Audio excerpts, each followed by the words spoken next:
उड़ीसा का पुरी इलाका मुगल सेना जगन्नाथ मंदिर को तोड़ने के इरादे से आगे बढ़ रही थी।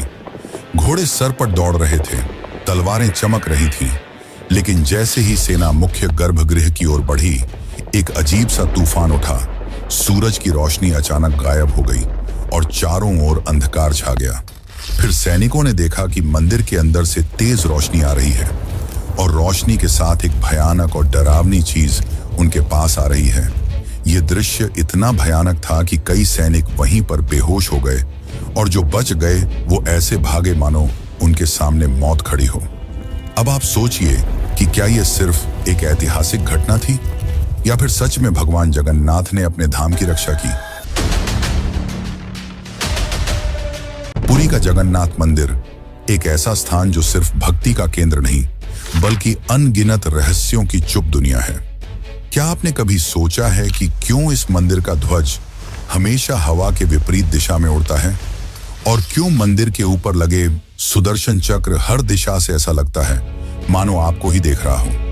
यहाँ तक कि प्रसिद्ध किताब भविष्य मलिका में इस मंदिर को लेकर कलयुग की कई भविष्यवाणियां की गई हैं, जो कि सारी की सारी सच हुई हैं। इनमें सबसे प्रसिद्ध है कोविड-19 यानी कि कोरोना की घटना। इस किताब में लिखा गया था कि जब मंदिर का सबसे पुराना पेड़ गिर जाएगा तब एक भयानक महामारी आएगी, और यह पूरी तरह सच भी हुई। यह सिर्फ एक घटना नहीं, ऐसी और भी कई घटनाएं हैं जो सच हुई हैं और सारी आपको चौंका देंगी। इस मंदिर के अंदर ऐसे और भी कई अनसुने और खतरनाक रहस्य छुपे हुए हैं जो आपके होश उड़ा देंगे। और सबसे बड़ा रहस्य है ब्रह्म पदार्थ का, यानी कि श्री कृष्ण का दिल। माना जाता है कि इस मंदिर में श्री कृष्ण का दिल आज भी मौजूद है, जिसे हर 12 साल में पुरानी मूर्ति से निकालकर नई मूर्ति में डाला जाता है, और यह प्रक्रिया काफी महत्वपूर्ण है। इस दौरान अगर कोई श्री कृष्ण के दिल को देख ले तो वह तुरंत मर जाता है, जिसकी कई घटनाएं हमारे सामने आती हैं। पिछले 800 सालों से इस मंदिर का ध्वज हर रोज बदला जाता है और कहा जाता है कि अगर इसे एक भी दिन न बदला गया तो मंदिर को 18 सालों के लिए बंद करना होगा। और जब अंग्रेज आए तो उन्होंने इस प्रक्रिया को अंधविश्वास बताकर रोकने की कोशिश की, लेकिन फिर उनके साथ जो हुआ वो जानकर आप चौंक जाएंगे। इस मंदिर के मुख्य प्रवेश द्वार में 22 सीढ़ियां हैं जिन्हें पार करना होता है, लेकिन इनमें से तीसरी सीढ़ी पर पैर रखना सख्त मना है। पर आखिर ऐसा क्यों है और क्या होगा यदि आपने तीसरी सीढ़ी पर पैर रख दिया? फिर आती है मंदिर की रसोई, जहां 7 बर्तनों में एक साथ प्रसाद पकता है। पर नीचे की आंच से ऊपर वाला बर्तन पहले कैसे पक जाता है? क्या मंदिर की रसोई विज्ञान के नियमों को भी चुनौती देती है? ऐसे ही और भी न जाने कितने चौंकाने वाले रहस्य।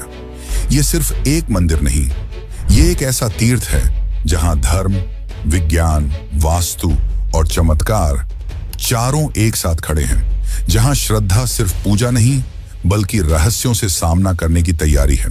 तो क्या आप तैयार हैं एक ऐसे सफर के लिए जहां हर अध्याय आपको चौंकाएगा, हर रहस्य आपके विश्वास को चुनौती देगा और हर जवाब एक नए सवाल को जन्म देगा? चलिए चलते हैं जगन्नाथ मंदिर की उस रहस्यमयी यात्रा पर, जहां भगवान खुद हर सवाल का उत्तर है।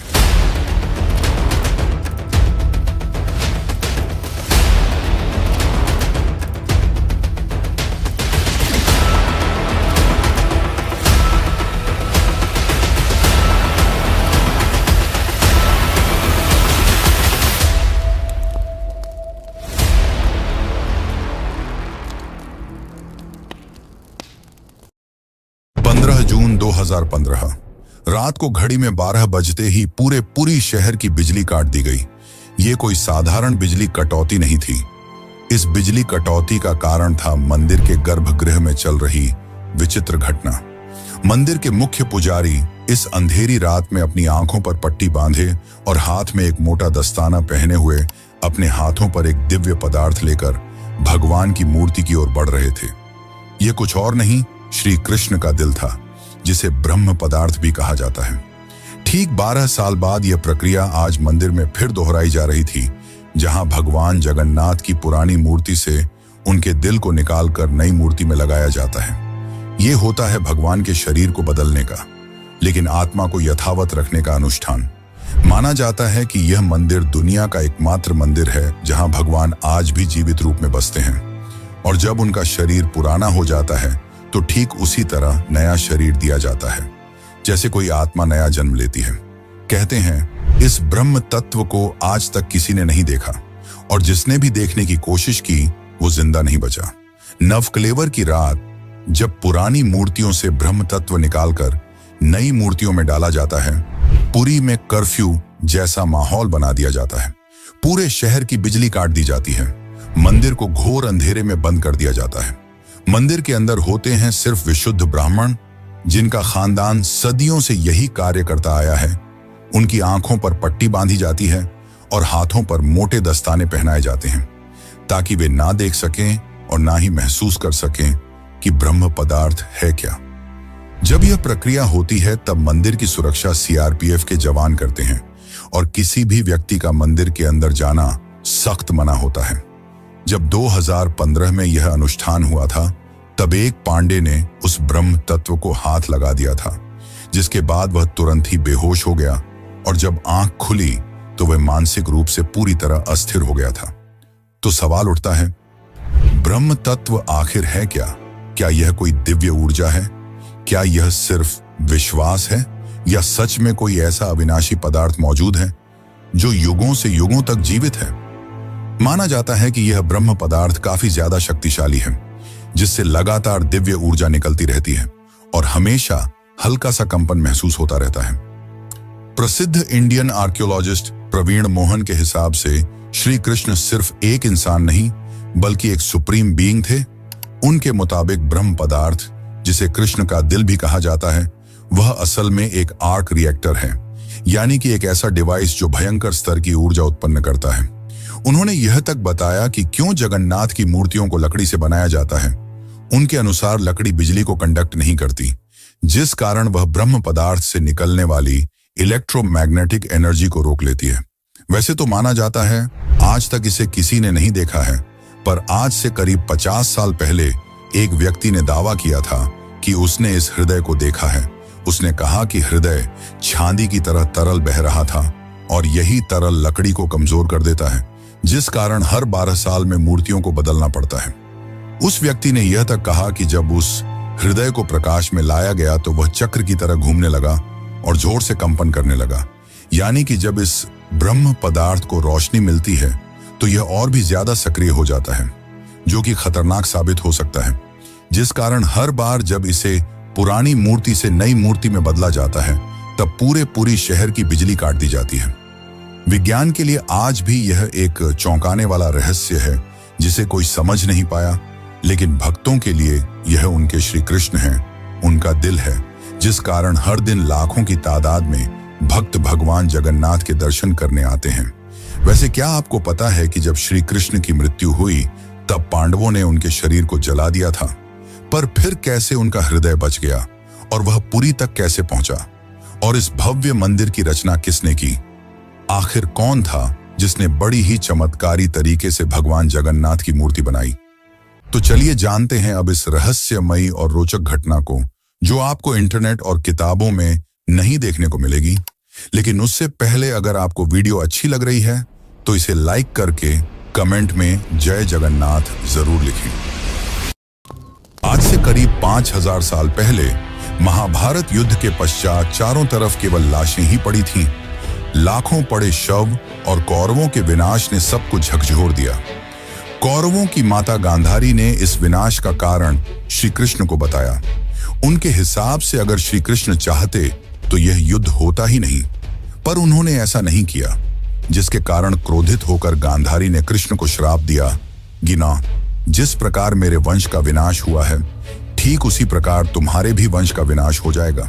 इस श्राप के 36 साल बाद जब एक दिन श्री कृष्ण जंगल में विश्राम कर रहे थे, तब एक शिकारी ने उन्हें हिरण समझकर उन पर तीर चला दी, और जैसे ही तीर श्री कृष्ण के पैरों पर जाके लगी, उन्होंने इस लोक को छोड़ दिया और मृत्यु को स्वीकार किया।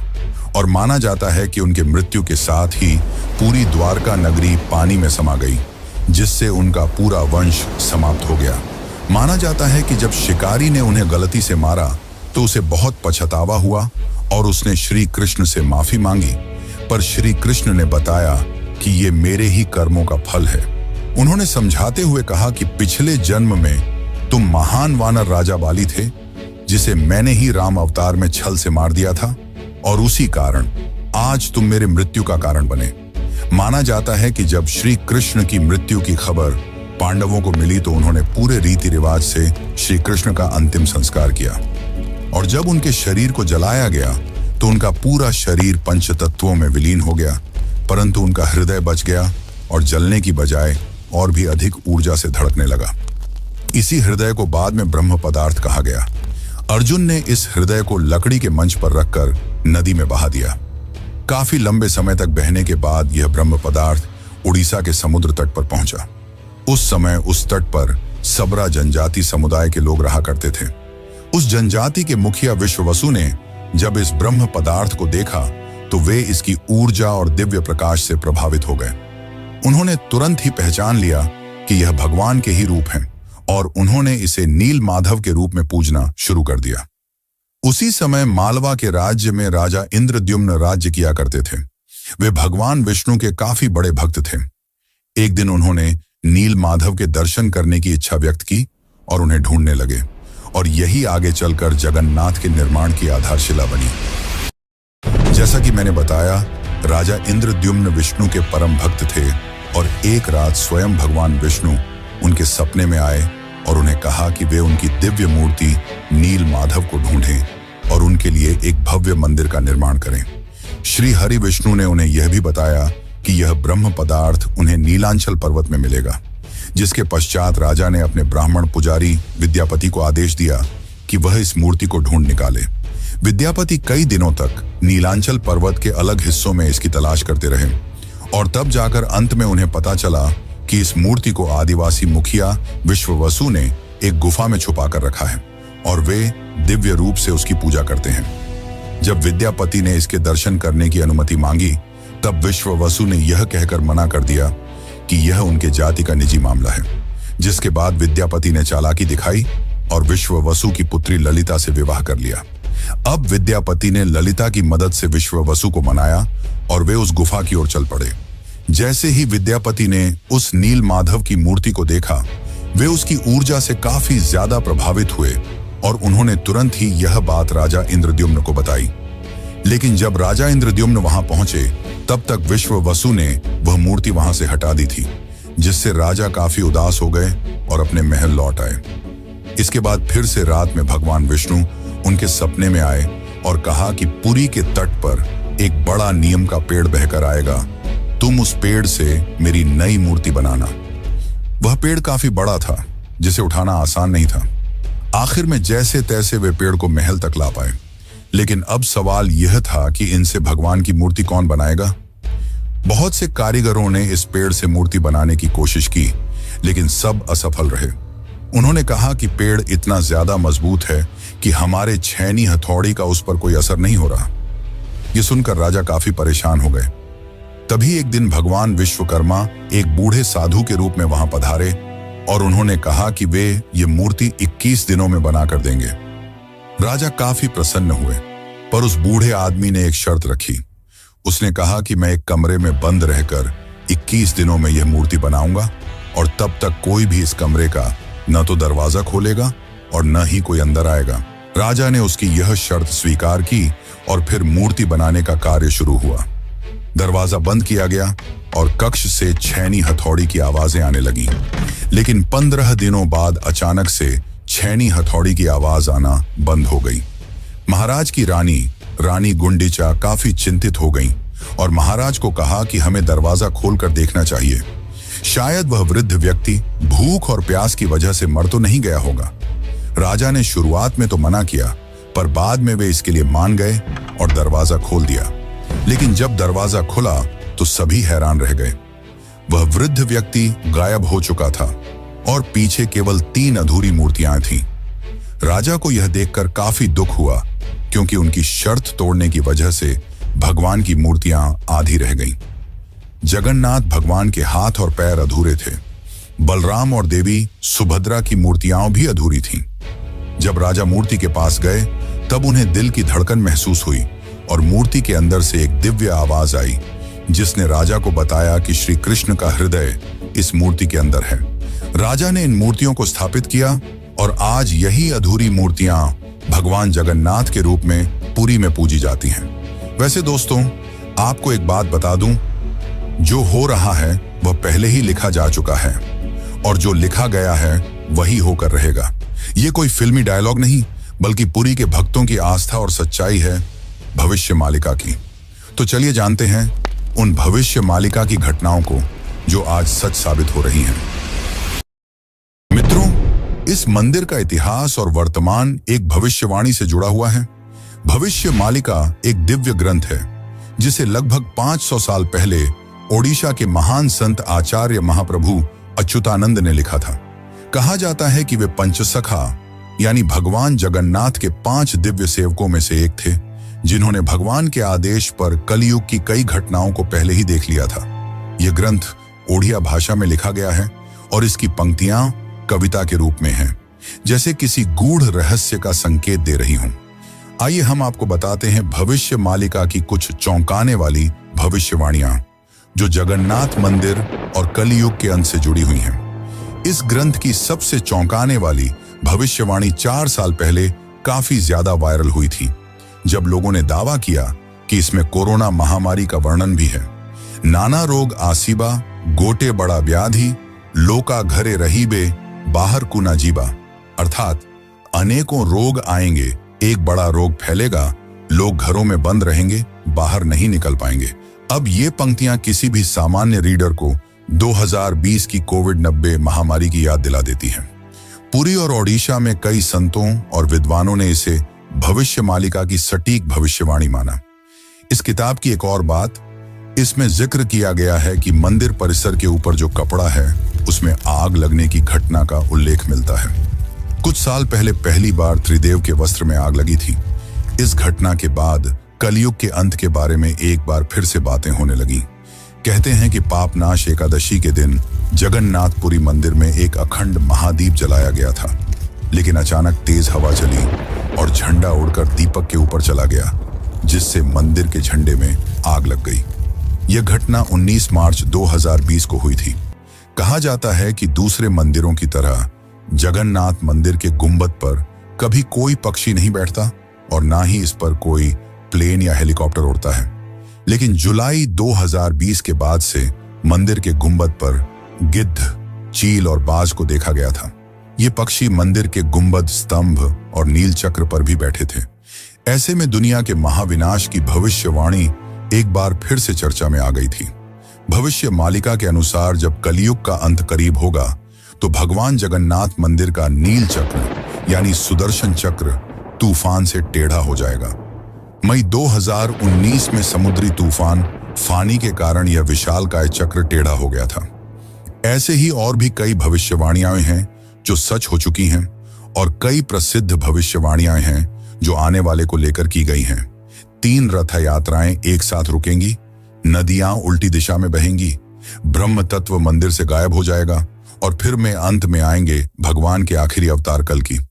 अब दोस्तों, आप ही सोचिए कि क्या यह महज संयोग है या सच में आचार्य अच्युतानंद को भविष्यदर्शी शक्तियां प्राप्त थीं।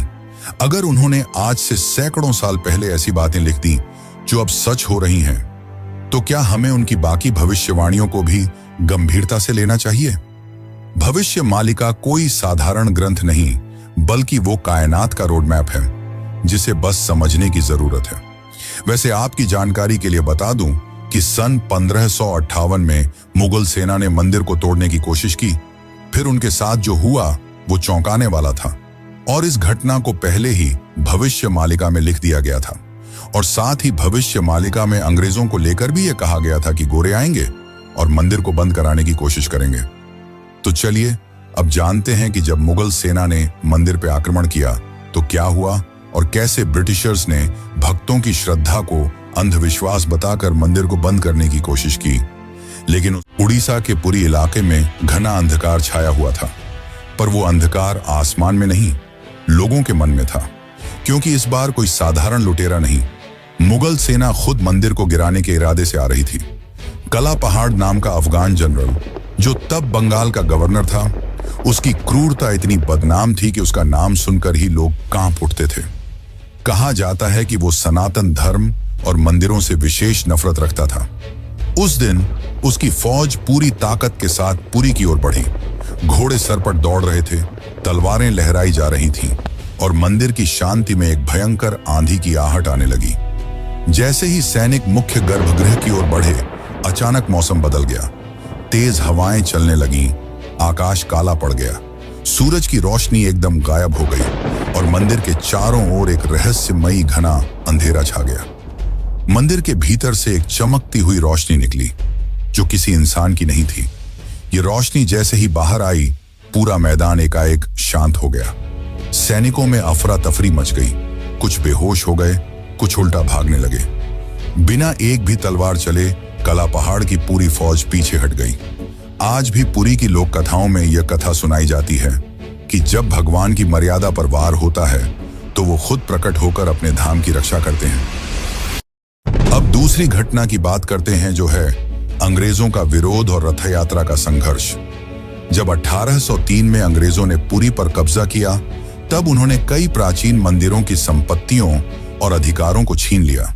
लेकिन पुरी का श्री जगन्नाथ मंदिर एक ऐसा स्थान बना जहां जनता ने कभी भी नियंत्रण नहीं छोड़ा। ब्रिटिश अधिकारियों को मंदिर की अलौकिक घटनाएं और भक्तों की श्रद्धा समझ नहीं आती थी, इसीलिए उन्होंने इन्हें सुपरस्टिशन कहकर मजाक बनाना शुरू कर दिया। सन 1805 में ब्रिटिश कलेक्टर मिस्टर हंटर ने पुरी मंदिर के रिचुअल्स को इरेशनल और बारबैरिक कहा। बात तब और बिगड़ी जब सन 166 में ब्रिटिश प्रशासन ने पुरी की रथ यात्रा को बंद करवाने की साजिश रची। उन्होंने यह तर्क दिया कि रथ यात्रा के दौरान भीड़ अनियंत्रित हो जाती है और यह प्रशासनिक खतरा है। पर यह फैसला पूरे उड़ीसा में जन आंदोलन का कारण बन गया। लाखों लोग सड़कों पर उतर आए, मठों, आचार्यों और गांवों ने खुलकर विरोध किया। रथ यात्रा का रथ निर्माण कार्य लोगों ने खुद शुरू कर दिया, यह कहते हुए कि अगर भगवान नहीं चलेंगे तो हम भी नहीं चलेंगे। इस जनता के दबाव और आक्रोश के चलते ब्रिटिश सरकार को पीछे हटना पड़ा और 1964 में फिर से रथ यात्रा की अनुमति दी गई। इसके बाद अंग्रेजों ने कभी पुरी मंदिर के अंदरूनी मामलों में दखल नहीं दिया। अब चलिए आपको बताते हैं जगन्नाथ की तीसरी सीढ़ी का रहस्य, जिसे यमलोक का द्वार भी कहा जाता है। वैसे तो इस मंदिर में 22 सीढ़ियां हैं, पर सबसे खास है तीसरी सीढ़ी, क्योंकि इसमें पैर रखना उचित नहीं माना जाता। धार्मिक कथाओं के अनुसार इस तीसरी सीढ़ी को यमशिला कहा जाता है और कहा जाता है कि जो भी मनुष्य इस तीसरी सीढ़ी पर पैर रखता है, उसके पुण्य शून्य हो जाते हैं और उसे यमलोक जाना पड़ता है। दरअसल एक बार यमराज जी भगवान जगन्नाथ के पास पहुंचे और उनसे कहा कि भगवान, भक्त जैसे ही आपके दर्शन करते हैं उनके सारे पाप मिट जाते हैं, और अगर ऐसा ही चलता रहा तो सभी व्यक्ति जगन्नाथपुरी के दर्शन करके पापों से मुक्त हो जाएंगे, जिससे यमलोक में कोई नहीं आएगा। तब भगवान जगन्नाथ ने कहा कि तुम इस मंदिर की तीसरी सीढ़ी पर अपना स्थान ग्रहण कर लो, और जो भी इस मंदिर की तीसरी सीढ़ी पर पैर रखेगा उसके पुण्य शून्य हो जाएंगे और उसे यमलोक जाना पड़ेगा। और तभी से इस सीढ़ी को यमशिला कहा जाता है, क्योंकि इसमें यम का वास है। अब अगर हम पुरी मंदिर के ऊपर लगे सुदर्शन चक्र की बात करें, तो देखने वालों ने यह दावा किया है कि इस सुदर्शन चक्र को आप मंदिर के किसी भी कोने से देखोगे तो ऐसा लगेगा मानो आपको ही देख रहा हो। मतलब इससे जिस भी दिशा से देखो यह सामने की ओर ही दिखता है। इसे आम भाषा में आर्टिफिशियल इल्यूजन कहा जाता है, पर यह आज भी विज्ञान के परे है कि कैसे इतने भारी चक्र को मंदिर के ऊपर लगाया गया और कैसे उस समय के लोगों ने यह आर्टिफिशियल इल्यूजन बनाया जिससे चक्र हमेशा सामने की ओर दिखता है। इसे आज भी विज्ञान नहीं समझ पाया, पर भक्तों के अनुसार यह श्री कृष्ण का चक्र है जिसे उन्होंने इस दुनिया की रक्षा के लिए इस मंदिर में स्थापित किया है। और भविष्य मालिका की एक और पंक्ति के हिसाब से जब यह मंदिर समुद्र के अंदर समा जाएगा, तब कलयुग अपने अंतिम चरण पर होगा और तब आएंगे विष्णु के आखिरी अवतार कल्कि। अब जानते हैं पुरी के रसोई घर के बारे में। जगन्नाथपुरी का रसोई घर दुनिया की सबसे बड़ी और सबसे रहस्यमयी रसोई है, जिसके अनोखे तथ्य और परंपरा भक्तों को आश्चर्यचकित कर देती है। और रसोई का सबसे बड़ा रहस्य यह है कि यहाँ भोजन 7 मिट्टी के बर्तनों में बनाया जाता है और हर एक बर्तन को एक के ऊपर एक रखा जाता है।